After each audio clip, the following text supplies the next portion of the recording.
And I don't know if you've seen any of the stats at all, but 38% of 4-year-old girls in Australia are not happy with their bodies.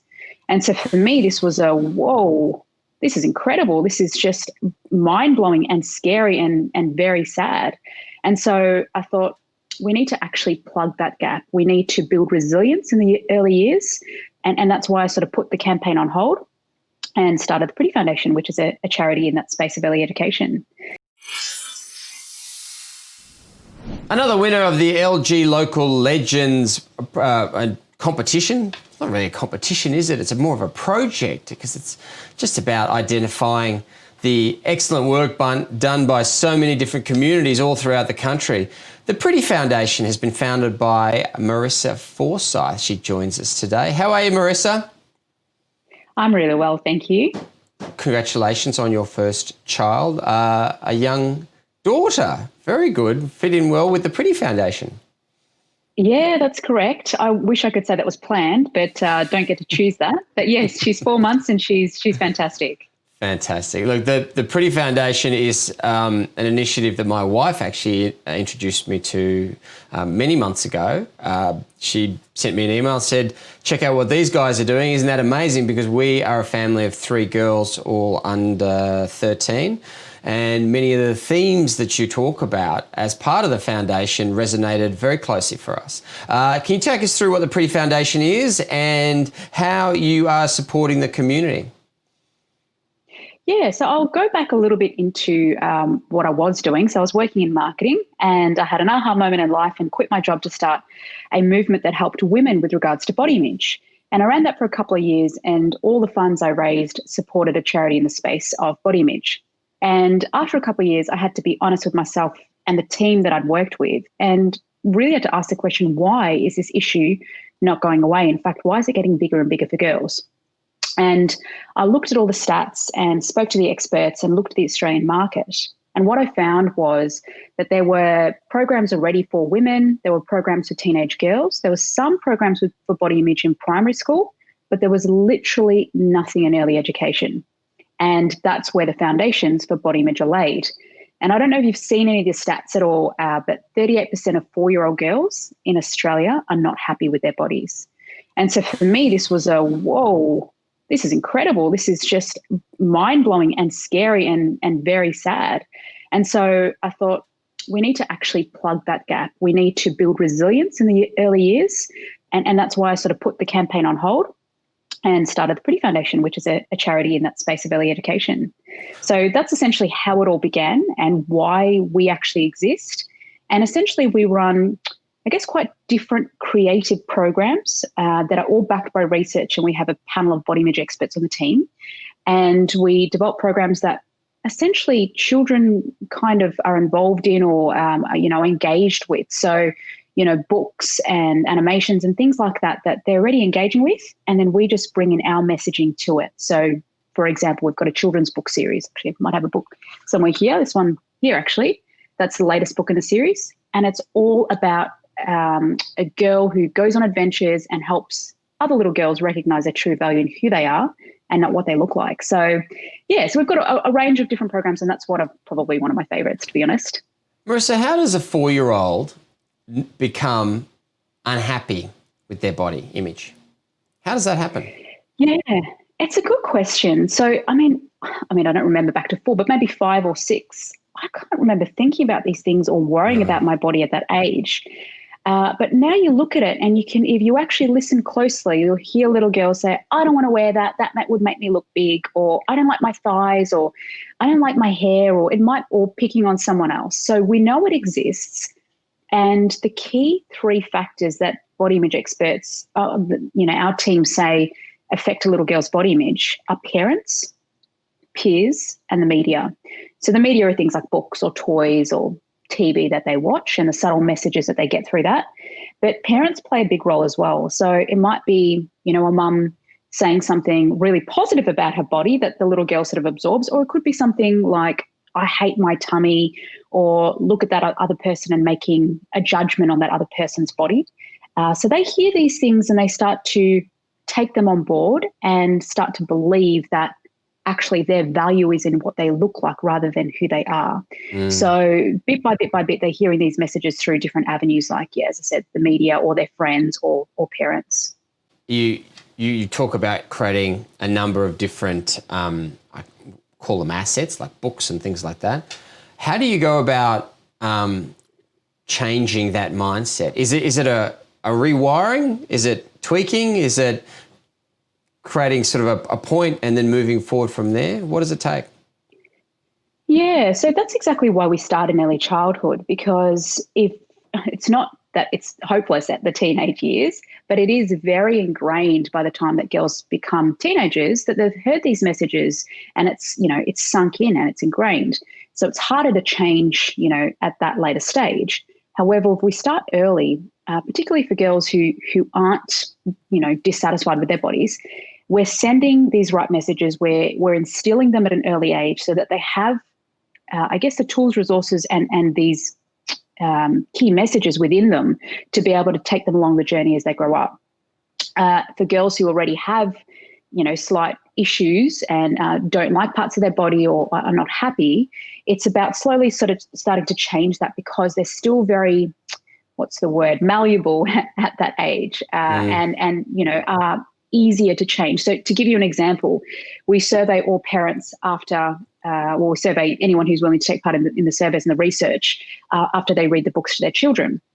And 55% of parents have said that within just a month of reading it to their child, they'd seen a positive impact on their child's body image.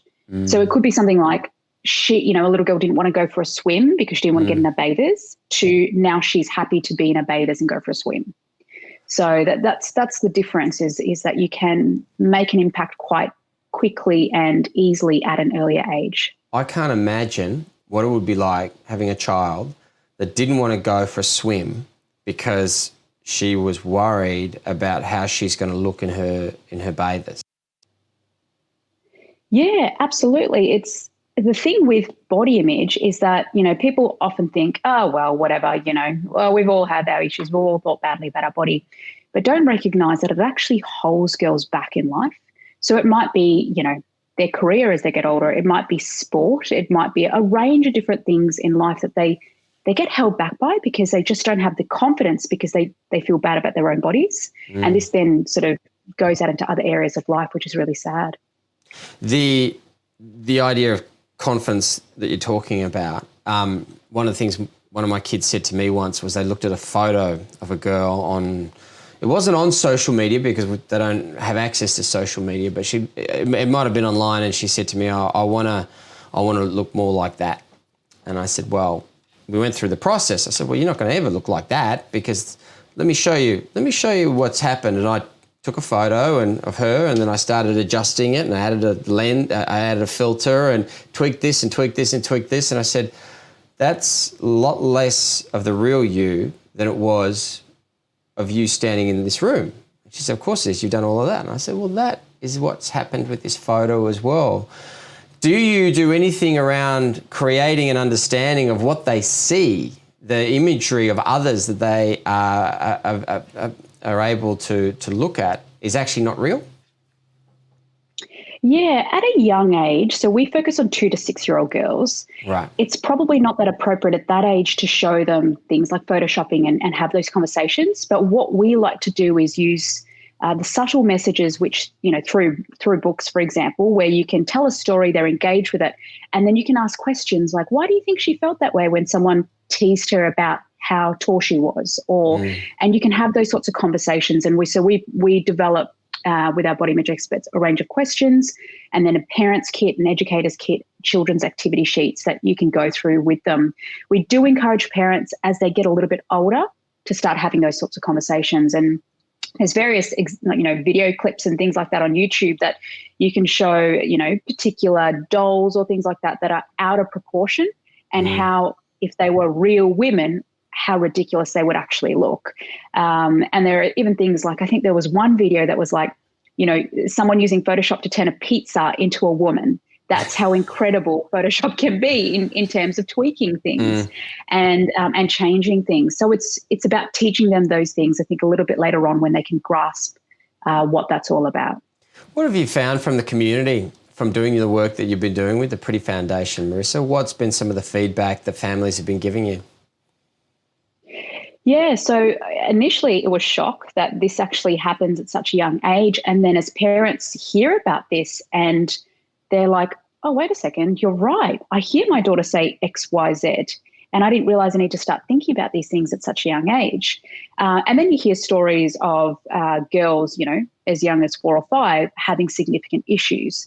A fantastic example for me was a mum who had a young girl who said the daughter was saying, my thighs are too fat. And she's like, what? What are you talking about? One, you're actually a really great size, a healthy size. And two, not only that, but how are you thinking about these things at such a young age? So she kept reading her some of the Charlie's Tales books. And after a few times of reading that and the messages sinking in, she started to talk more positively about her body. And she went on the school holidays to circus training. And she was doing all these amazing aerial flips and different things with her body. And she went to her mum at the end of it and she goes, you know what, Mum? It was my strong legs that were able, that allowed me to do this. And her mum just went, yes. She gets it. She realizes that a body is actually not an ornament to be stared at. It's actually, a vehicle for life. It's there to take you on the journey and you need to look after it, absolutely. But it's not there to be, stared at and adorned. So, yeah, she got that message and it was really cool to see. And we've got many of those sorts of stories, but it was really cool to see how that change happened in this little girl. That's a very powerful message. Your body is not an ornament to be stared at. The LG Local Legends, you were obviously nominated for it and you were one of the weekly winners. What was that like? Yeah, well, I didn't realise that was happening. My hubby put me in, and nominated me, which was lovely. I certainly don't tend to like these sorts of things, but I appreciated the nomination, and it is nice to be honoured, although it's certainly not why I do what I do. And it was a great surprise actually, because we were literally building a house and we didn't have, any furniture or anything to move in with, and so to actually have some bits and pieces and an amazing brand come on board and be able to give us this prize was fantastic. And we also were able to help a couple other people in the community who didn't have certain items that we were able to give some of the items from the prize to them as well, which is great. Well, you're a new mum, got a great foundation, not to mention the fact that you've just had your first child during a fairly major citywide lockdown.